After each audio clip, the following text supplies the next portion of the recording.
Hello everyone, एक बार फिर आप सभी का स्वागत है हमारे यूट्यूब चैनल केमिस्ट्री लोचा पर। पिछला लेक्चर हम पढ़ रहे थे परसेंटेज कॉम्पोजिशन का और उसमें हमने सीखा था कि किस तरीके से परसेंटेज कॉम्पोजिशन कैलकुलेट किया जाता है और कुछ हमने दो एक एग्जांपल डिस्कस किए थे उसमें कि किस तरीके से इस कॉन्सेप्ट को अप्लाई करना है। एक बार हल्का सा पुनः रिकैप कर लेते हैं उसका कि हमने क्या सीखा था। हमने एक एग्जांपल लिया था उसमें कि कोई ए एक्स बी वाई टाइप का कोई मॉलिक्यूल है, उसमें हमसे क्या क्या पूछ सकता है। वो पूछ सकता है कि mass percentage of A calculate करना है। ठीक है, तो कैसे कैलकुलेट करते थे कि ए का टोटल मास डिवाइड बाय इस पूरे मॉलिक्यूल का टोटल मास मल्टीप्लाई बाय 100। तो कैसे कैलकुलेट करते थे, ए का टोटल मास कैसे कैलकुलेट करेंगे कि ए के number of atoms multiply by A का एटॉमिक मास। तो क्या होगा, number of atoms of A multiply by atomic mass. Atomic mass किसका होगा, ए का, डिवाइड बाय टोटल मास, या फिर हम क्या कह सकते हैं इस पूरे मॉलिक्यूल का टोटल मास या फिर मॉलिक्यूलर मास, या फिर हम क्या कह सकते हैं मॉलिक्यूलर वेट मल्टीप्लाई बाय 100। ये हो गया, हमारे पास आ जाएगा मास परसेंटेज ऑफ ए। इसी तरीके से हमने कैलकुलेट किया था मास परसेंटेज ऑफ बी, और ये किस तरीके से कैलकुलेट करते थे कि बी का टोटल मास डिवाइड बाय इस मॉलिक्यूल का total mass multiply by 100।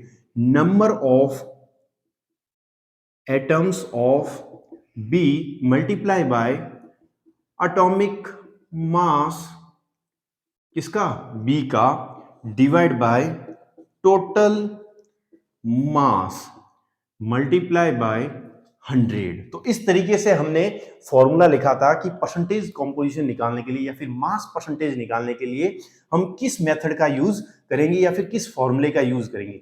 Actual में फॉर्मूला याद रखने की भी जरूरत नहीं, कॉमन सेंस है कि ए का total mass divide bye molecule का टोटल मास और परसेंटेज निकालना है तो मल्टीप्लाई बाय 100। और इसमें हमने दो एग्जांपल लिए थे, एक तो वाटर मॉलिक्यूल, एक लिया था ग्लूकोज का।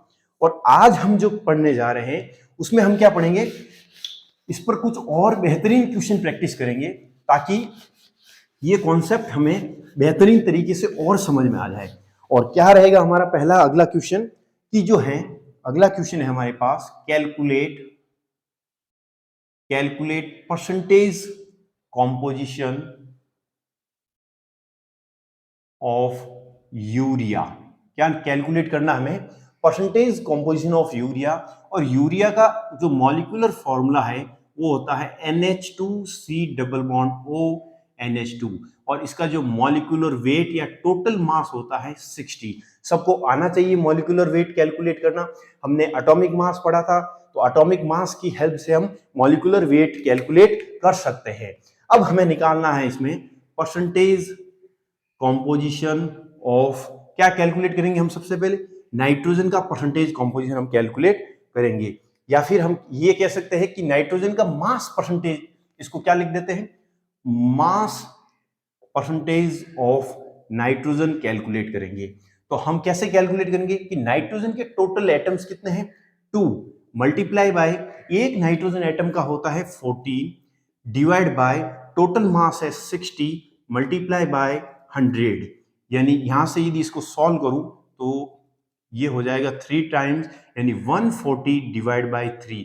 ये हमारे पास वैल्यू निकल के आएगी 46.66 परसेंटेज। इसका मतलब मास परसेंटेज ऑफ नाइट्रोजन जो निकल के आया वो आ गया 46.66%। इसी तरीके से मास परसेंटेज ऑफ हमारे पास क्या निकालना है, हाइड्रोजन का निकाल लेते हैं। हाइड्रोजन के टोटल मास कितना होगा, एटम्स कितने हैं, 2 + 2 यानी 4 मल्टीप्लाई बाय एक हाइड्रोजन एटम का होता है 1 डिवाइड बाय 60 मल्टीप्लाई बाय 100। इसको यदि मैं सॉल्व करूं, ये 2 टाइम्स, ये 3 टाइम्स, ये 20 डिवाइड बाय 3, ये आ जाएगा 6.66 परसेंटेज। इसी तरीके से मास परसेंटेज ऑफ, अगला क्या है हमारे पास, कार्बन। कार्बन का कैसे कैलकुलेट करेंगे, total number of carbon atoms 1, atom 1 multiply by एक कार्बन एटम का atomic mass 12 divide by 60 multiply by 100। इसको यदि मैं सॉल्व करूं तो 2 मल्टीप्लाई बाई 10 यानी 20%। इसी तरीके से अगला हमारे पास है mass percentage of oxygen. Oxygen का कैसे? Total number of atoms 1 multiply by एक एटम का atomic weight 16 divide by 60 multiply by 100, ये आ जाएगा 160 डिवाइड बाई 6। इसका मतलब हमारे पास वैल्यू निकल के आएगी 26.66%। तो इस तरीके से हम मास परसेंटेज कैलकुलेट कर सकते हैं। जैसे हमारे पास ऐसे और भी कोई मॉलिक्यूल है तो उस मॉलिक्यूल में जैसे सुक्रोज है तो उसमें हम हर एक का मास परसेंटेज आराम से कैलकुलेट कर सकते हैं। तो अगला क्वेश्चन हमारे पास ये क्वेश्चन है, बहुत ही बेहतरीन क्वेश्चन। इस कॉन्सेप्ट का यूज करके हम किसी भी मॉलिक्यूल का मास परसेंटेज कैलकुलेट कर सकते हैं, उसके एटम का मास परसेंटेज कैलकुलेट कर सकते हैं। अब जो हमारे पास अगला क्वेश्चन है कि हमें एक ऑक्साइड दे रखा है, एन ऑक्साइड क्या दे रखा है? Fe2O of iron content. हमारे पास एक ऑक्साइड दे रखा है और ऑक्साइड जो है आयरन का ऑक्साइड है वो कंटेंट करता है 70% आयरन बाय मास। हमें कैलकुलेट करना है एन की value, calculate value of N calculate करना है। तो कैसे कैलकुलेट करेंगे हम? हमें एन की वैल्यू कैलकुलेट करनी है। तो सबसे पहले हमें क्या दे रखा है? 70% आयरन दे रखा है, यानी मास परसेंटेज दे रखा है आयरन का। तो आयरन का मास परसेंटेज क्या होगा? मास परसेंटेज ऑफ आयरन ये दे रखा है हमें 70%। ये हम कैसे कैलकुलेट करेंगे कि जैसे हमें कैलकुलेट करना होता कि मास परसेंटेज निकालना है तो हम कैसे कैलकुलेट करते कि मास परसेंटेज ऑफ आयरन ये इक्वल होता total number of atoms iron के 2 मल्टीप्लाई बाय एक आयरन का एटॉमिक मास 56 डिवाइड बाय इसका टोटल मास या मॉलिक्यूल का मॉलिक्यूलर वेट मल्टीप्लाई बाय 100। तो हमारे पास मास परसेंटेज ऑफ आयरन कितना दे रखा है? 70%। ये हो जाएगा 2 multiply by 56 divide by molecular weight multiply by 100। Zero से ये जीरो कैंसिल, ये 8 टाइम्स, ये हो जाएगा 160। यानी मॉलिक्यूलर वेट जो हमारे पास निकल के आया, इस जो मॉलिक्यूल का टोटल मास निकल के आया वो हमारे पास कितना आ गया? 160। ठीक है, तो अब हमारे पास टोटल मास आ गया तो हम ऑक्सीजन का परसेंटेज मास कैलकुलेट कर लेंगे। यदि ये दो एटम है, इसमें एक आयरन है एक ऑक्सीजन है, एक का मास परसेंटेज यदि 70 है तो दूसरे का कितना होगा? 30। तो इसी तरीके से यदि मैं लिखूं मास परसेंटेज ऑफ ऑक्सीजन, यदि मैं लिखूं तो मेरे पास कितना होगा? 100 माइनस 70 यानी 30%। तो कैसे लिखूंगा कि 30% ये इक्वल होगा किसके? नंबर ऑफ ऑक्सीजन एटम्स कितने हैं? n, total number of oxygen atom n multiply by एक ऑक्सीजन एटम का एटॉमिक मास होता है 16 डिवाइड बाय, अब हमारे पास जो मॉलिक्यूलर वेट है या फिर इसका टोटल मास वो हमने कैलकुलेट किया था 160 मल्टीप्लाई बाय 100। ये जीरो से जीरो कैंसिल, ये 16 से 16, ये इस जीरो से ये जीरो कैंसिल। इट मीन्स हमारे पास जो n की वैल्यू निकल के आई वो निकल के आ गई 3। यानी हमारे पास जो फॉर्मूला है ऑक्साइड का Fe2O3 ये होगा, यानी जो n है वो n की वैल्यू 3 निकल के आ गई। ये बहुत ही बेहतरीन क्वेश्चन था। तो इस तरीके के क्वेश्चन में हमें पता लगता है कि भाई परसेंटेज कॉम्पोजिशन या फिर मास परसेंटेज वाला कॉन्सेप्ट किस तरीके से और कैसे यूज करना है। ठीक है, अगला क्वेश्चन ले लेते हैं। अगला क्वेश्चन है हमारे पास,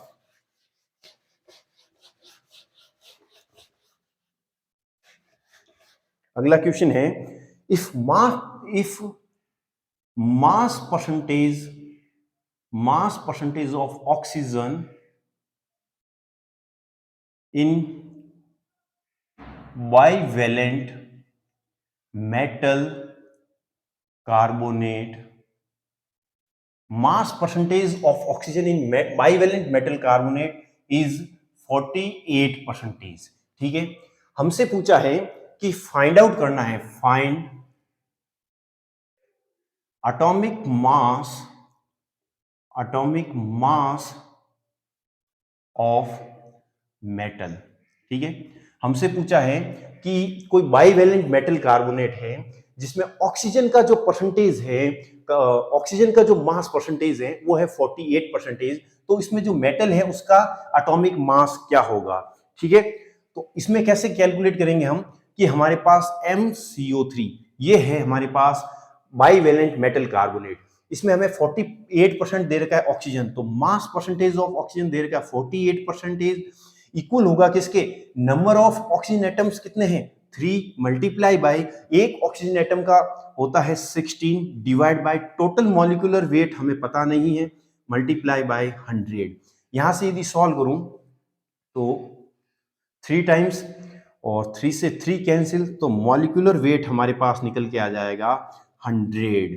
इसका मतलब जो हमारे पास मेटल कार्बोनेट है उसका मॉलिक्यूलर वेट या टोटल मास उसका 100 है।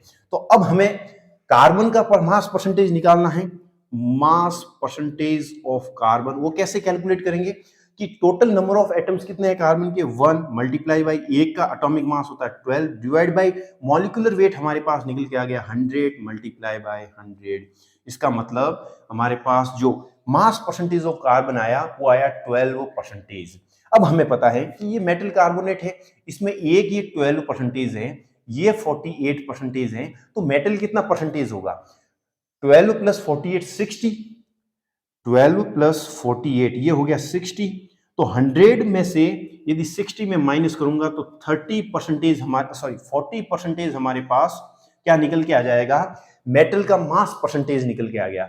अब यदि मेरे पास मेटल का मास परसेंटेज है 40%, तो मैं कैसे कैलकुलेट करूंगा कि नंबर ऑफ मेटल के नंबर ऑफ एटम्स कितने हैं 1 मल्टीप्लाई बाई इसका एटॉमिक मास हमें पता नहीं है, एटॉमिक मास किसका मेटल का divide by total mass multiply by 100, यानी 40% इक्वल होगा 1 इंटू एटॉमिक मास हमें कैलकुलेट करना है डिवाइड बाय टोटल मास हमारे पास कितना निकल के आया 100 मल्टीप्लाई बाय 100, 100 से 100 कैंसिल, यानी जो मेटल का जो एटॉमिक मास निकल के आया वो 40 आ गया। तो इस तरीके से भी हम इस कॉन्सेप्ट का यूज करके इस तरीके के क्वेश्चन हम सॉल्व कर सकते हैं।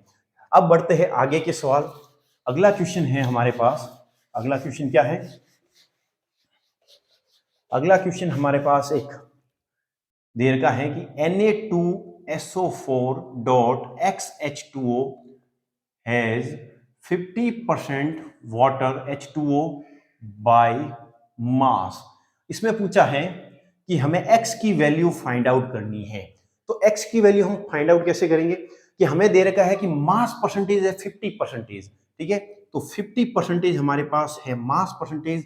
अब H2O का मास परसेंटेज दे रखा है, तो H2O का मास कितना होगा, टोटल मास कितना होगा, x नंबर ऑफ एटम्स या मॉलिक्यूल कितने हैं H2O के, x मल्टीप्लाई बाय H2O, एक वाटर मॉलिक्यूल का मॉलिक्यूलर मास होता है 18 डिवाइड बाय टोटल मास। कैसे कैलकुलेट करेंगे टोटल मास, इसमें हमें पता है कि सोडियम का 23 होता है एटॉमिक मास, सल्फर का 32 होता है, ऑक्सीजन का 16 होता है और वाटर मॉलिक्यूल का 18 होता है। तो इन सबको हम ऐड करके हम जो क्या कैलकुलेट कर लेंगे, हमारे पास इसका टोटल मास कैलकुलेट कर लेंगे। कैसे, 23 मल्टीप्लाई बाय 2 प्लस हमारे पास सल्फर है 32 प्लस ऑक्सीजन है 16 multiply by 4 plus x multiply by 18, ऊपर है मल्टीप्लाई बाय 100। इसको यदि हम सॉल्व करें तो ये कैंसिल हो जाएगा, 2 टाइम्स 1 इज इक्वल टू बचेगा 18x divide by 23 multiply by 2, ये हो गया 46 प्लस 32 प्लस 64 प्लस 18x। ठीक है, इसको यदि मैं इस तरफ लेके आऊं तो हमारे पास जो वैल्यू बचेगी मल्टीप्लाई बाई 2 है, सॉरी यहाँ, तो हमारे पास वैल्यू बचेगी 46, इसको ऐड कर देते हैं 46 प्लस 32 प्लस 64, ये हो गया 142 प्लस 18x इक्वल हो जाएगा 36 x के। यदि 18x को उस तरफ ले जाऊंगा तो मेरे पास वैल्यू आएगी 36x माइनस 18x 18x, और x की वैल्यू यदि यहां से मैं कैलकुलेट करूं तो लगभग आएगी 7.9, यानी लगभग 8 के करीब। यानी यहाँ पे जो x है x की वैल्यू 8 होगी, यानी इसका जो फॉर्मूला लिखा जाएगा मॉलिक्यूलर फॉर्मूला वो लिखा जाएगा Na2SO4.8H2O। तो इस तरीके के क्वेश्चन हम इस कॉन्सेप्ट से कर सकते हैं। तो आज के लिए इतना ही, मिलते हैं अगले लेक्चर में। ये वीडियो आपको कैसा लगा आप कमेंट बॉक्स में लिखकर जरूर बताएं, और यदि कोई हमारे ये पहला वीडियो देख रहा है हमारा, तो उनसे रिक्वेस्ट है कि हमारे चैनल को सब्सक्राइब जरूर करें, और वीडियो यदि अच्छा लगे तो वीडियो को शेयर जरूर करें। Thank you so much.